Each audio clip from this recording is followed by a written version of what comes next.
खूप गरम आहेत बटाटे.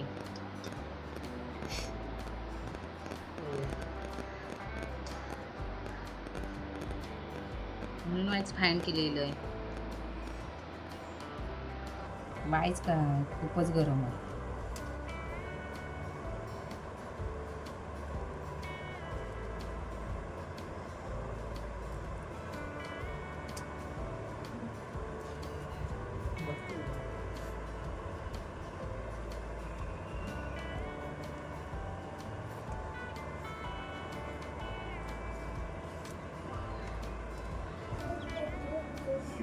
एक पिल्लू काढून ठेवले वाईच आणि दोनाचा म्हटलं रेसिपी करूया. काय काय रेसिपी तुम्हाला कळाली नसेल. एकदम नवी करकरीत कोरी अशी रेसिपी आहे. मार्गशीर्ष चालू झाला आहे त्यामुळे नॉनव्हेज शक्यतो आपल्या घरात बनत नसेल. म्हणूनच आज नॉनव्हेजसारखी अगदी व्हेज फिश फ्राय ही आपण रेसिपी आज बघणार आहोत. तर मी तुम्हाला साहित्य सांगते. त्यासाठी मी आधी 2 बटाटे उकडून घेतलेले आहेत. त्यासाठी मी एक छोटासा लिंबूचा तुकडा घेतलेला आहे. तांदळाचं पीठ घेतलेलं आहे. चिकन 65चा मसाला घेतला आहे. त्याचबरोबर इथे थोडेसे मसाले घेतलेले आहेत आणि त्याचबरोबर घेतलेला आहे मी इथे रवा. आता आपण सुरुवात करूया आपल्या कृतीला. तर हे जी बटाटे घेतली आहेत ती मी आता मॅश करून घेते. मी जास्त प्रमाणात ती बटाटे उकडलेली नाही आहेत. एकदम कमी प्रमाणात उकडलेली आहेत बटाटे. तर आपल्याला व्यवस्थित मॅश करून घ्यायचे आहेत.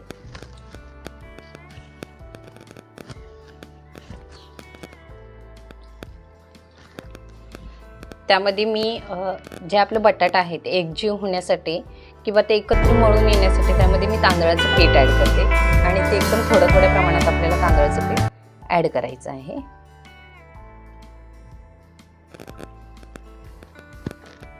त्याचबरोबर मी थोडंसं मीठ ॲड करते कारण चिकन 65 हा जो आपण मसाला घेतलेला आहे त्यामध्ये सर्वच जे जिन्नस असतात ते प्रमाणात असतात आणि हा मी घेतलेला आहे. हा घेतलेला आहे चिकन 65चा मसाला. यामध्ये सर्वच जिन्नस ते असतातच. त्याचबरोबर ॲड करत आहे मी थोडीशी ही चटणी आणि हळद. त्यामध्ये ॲड करणार आहे मी थोडासा लिंबू.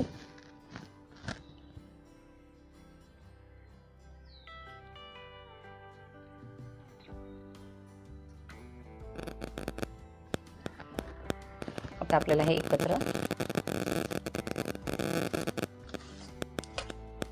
बटाटा जर अगदी सुकं असेल ना तर थोड्या प्रमाणात त्याच्यात पाणी वापरायलाच पाहिजे.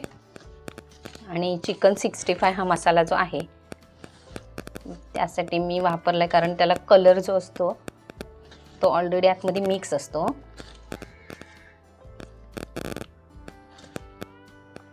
आपल्याला ती सॉफ्ट हे मळून घ्यायचं आहे. कुठेच बटाट्याचा आपल्याला जो म्हणजे गुठल्या ज्या असतात बटाट्याच्या त्या पूर्ण फोडून घेऊन आपल्याला करायच्या आहेत. तर मी असा हा इथे गोळा एक तयार करून घेतलेला आहे. सेम असाच गोळा आपल्याला तयार करून घ्यायचा आहे. तर आता आपण ह्याचे पुढची जी आपली प्रोसिजर आहे ती करायला घेऊया. जो आपण जी प्रोसिजर पुढची मी तुम्हाला सांगितली त्यामध्ये आता मी काय करते, हा एक बाउल घेतले, त्यामध्ये मी पाणी ॲड करते, कारण आपल्याला घोळ तयार करून घ्यायचा आहे पिठाचा. तर त्यामध्ये मी तांदळाचं पीठ ॲड करते.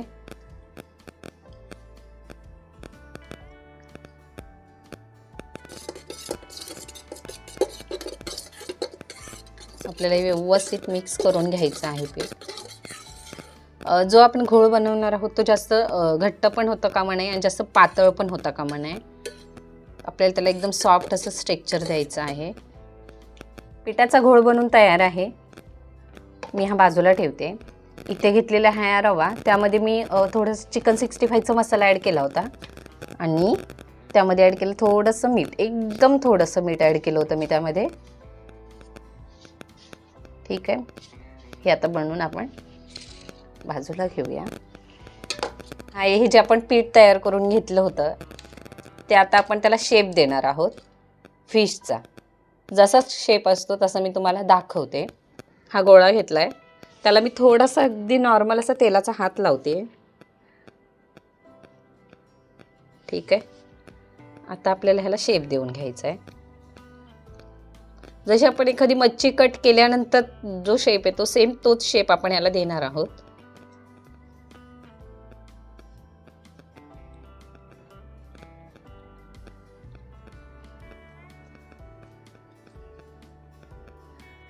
पुढच्या बाजूला थोडासा आपल्याला पातळ शेप देऊन ह्या साईडने थोडासा जाड शेप द्यायचा आहे.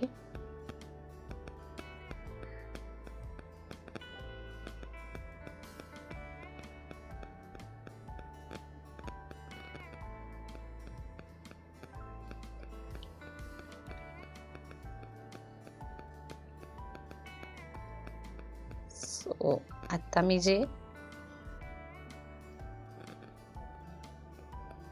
मी आता यावर नोझल ठेवते. या नोझलने मी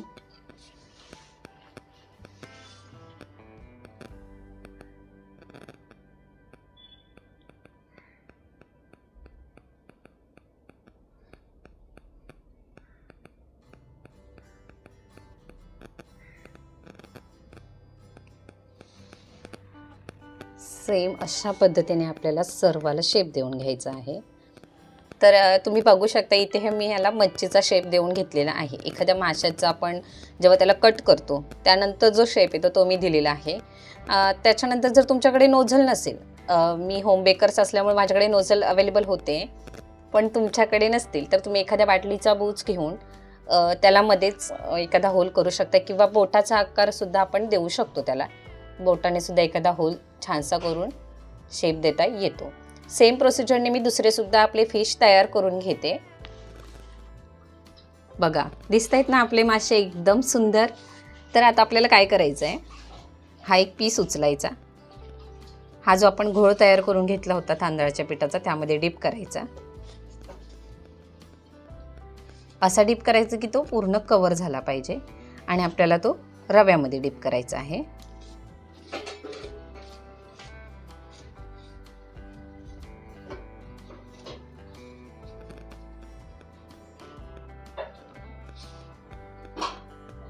थोडीशी काळजी घ्यावी लागते आपल्याला, कारण आपण घेतलेलं जे आहे ते फिश नाही, त्यामुळे थोडंफार तुटण्याची शक्यता असते. पण ओके, अशा पद्धतीने आपल्याला सर्व जे फिश आहे ते डिप करून घ्यायचे आहे. तर मी इथे भिडं ठेवलं होतं. आपले मासे जे होते ते सर्व मी डिप करून घेतले होते. आता त्यामध्ये मी ॲड करते हे तेल.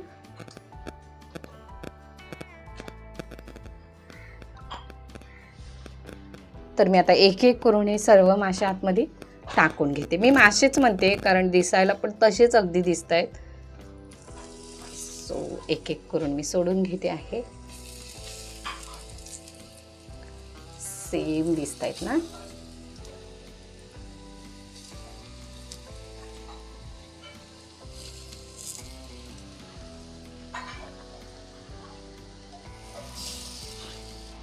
आता आपल्याला ते हलके हलके भाजून घ्यायचे आहे.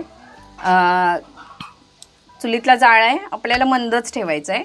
जास्त आपल्याला जाळावर मासे भाजायचे नाही आहे, त्याने मासे करपण्याची जास्त शक्यता असते.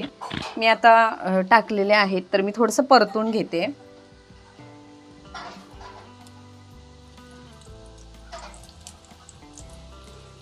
कारण आपल्याला थोडं हलक्या हाताने आलटून पलटूनच ते भाजायचे असतात.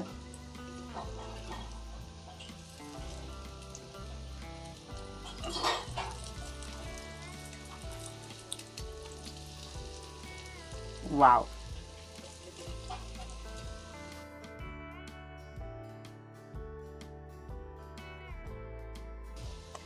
तर आता याच्यावर मी थोडंसं तेल हलकंसं सोडते.